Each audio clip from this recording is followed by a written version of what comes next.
of the last year, I've been using the Mac Mini M2 as my primary do-it-all machine. In this video, I'm going to take you through my experience with it, the pros, the cons, and if it's still worth buying in 2024. My journey with Apple started like most people, getting an iPhone, then an iPad, until slowly you've got everything else and you're part of the Apple ecosystem with no idea on how that's happened. Before my Mac Mini M2, I bought a 2018 MacBook Pro base model, and while it was great at the time, being my primary machine for coding, running virtual machines and getting through my computing degree, by the time I was finished, it was showing signs of its age, and I had to start considering my options. Do I go back to a custom built PC?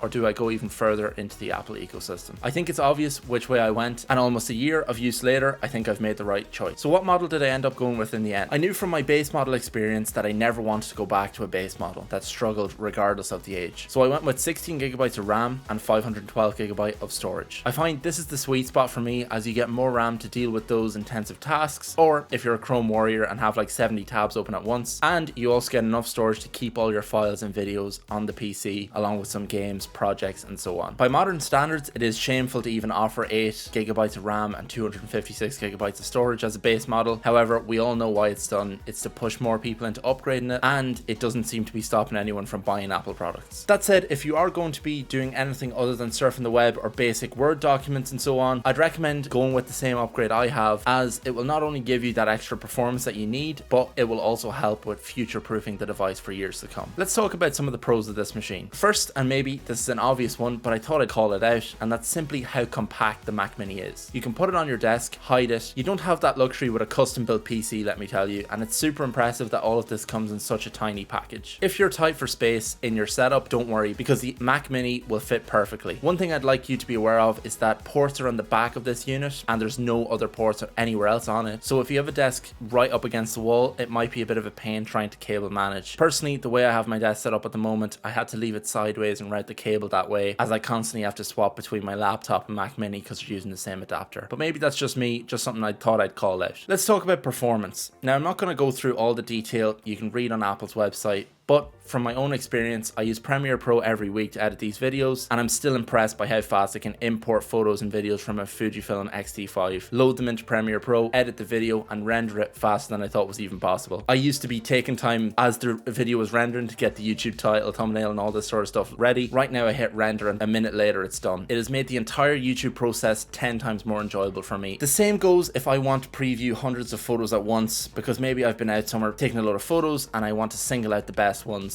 It opens them all basically instantly. I also do some light gaming on the Mac Mini and it performs just fine. It's consistent and I never have any issues. The only drawback to all of this performance is that when you go back to your Windows machine or even an older Intel based Mac, it feels like you've gone back into the dark ages. The next one is silent performance. This is one that flies under the radar and isn't talked about enough. With a custom built tower, you normally have a number of intake and exhaust fans on the tower, and then you have your GPU or your CPU with fans on those as well. So even at a complete idle, the tower is making an audible racket. That's one thing you don't have with the Mac Mini. I've never been able to even get the internal fan running at all, and that's impressive considering what I've thrown at it. It is a real luxury, but you only know you have it after getting something like this. When I'm using my brother's PC, which is a custom built PC, my first thought is I need to get these headphones on as soon as possible to block out the noise of the fans. A massive pro with the Mac Mini, particularly if you edit videos or photos, is of course the fact that it's part of the Apple ecosystem, and I know all other Apple products would benefit from this. However, it's extremely useful when you finish editing a photo or thumbnail and want to have a look at it on your iPhone. In 2 clicks, you can airdrop those photos and videos back and forth, and it makes your life so much easier, and it has saved me so much time just in that process alone. There is another side to this, however, and that's if you're not already in the Apple ecosystem, I don't feel that you'll be able to make the most of what the Mac Mini has to offer, so it's one to keep in mind. Now, onto the cons. When trying to come up with cons to the Mac Mini, some of these cons may be obvious and are likely relevant to a number of other products that Apple produce, but let's get into them. The Mac Mini M2 literally comes with itself and its power cable in the box. Nothing else, and this may be a drawback to someone looking for an out-of-the-box solution without having to spend any more money or buy anything else. And if that sounds like you, I'd recommend turning your attention to something like the iMac, as it comes with the screen, keyboard, and mouse all in the one package. This is probably the biggest drawback when it comes to Mac Mini, and that is once you choose your spec, you cannot upgrade your RAM or storage at a later time. It's soldered onto the motherboard and it's not modular. The only exception here is that you can get external storage, but it's something to bear bear in mind if you're looking to upgrade thereafter. I think the base Mac Mini is a great price, and if you're doing light work or browsing, writing up documents, doing presentations and so on, that will be perfectly fit for most people. That said, the price can be very steep when you start to upgrade the unit. When you start going in and choosing your RAM, your storage and so on. If you have a budget, try your best to stick to it and keep your normal workday in mind and your normal workflow. If you do require significantly more compute power, I recommend turning your attention to the Mac Studio, as it may be a better fit and a better price. Apple have their price ladders in a way that once you start getting too high of a spec, it automatically makes you consider the next item up. So it's automatically upselling you. Just keep it in mind when you are looking through the website. This leads me nicely onto the question of who is this PC for? I've thought about this a lot, and if you're a complete amateur, I don't think you'll be even watching this video or considering the Mac Mini, as the idea of having to buy a keyboard and mouse along with a monitor may be alien to you when you can just buy the iMac and get it all in one package. That said, I think it is for those who are intermediate to pro level users, people like me who look to use this as their main desktop PC. They don't want it to take up too much room, but at the same time pack enough punch for the work that they need to get done. So should you buy the M2 Mac Mini in 2024? Personally, I think it's a fantastic PC in 2024. However, with the announcement of the M3 MacBook Air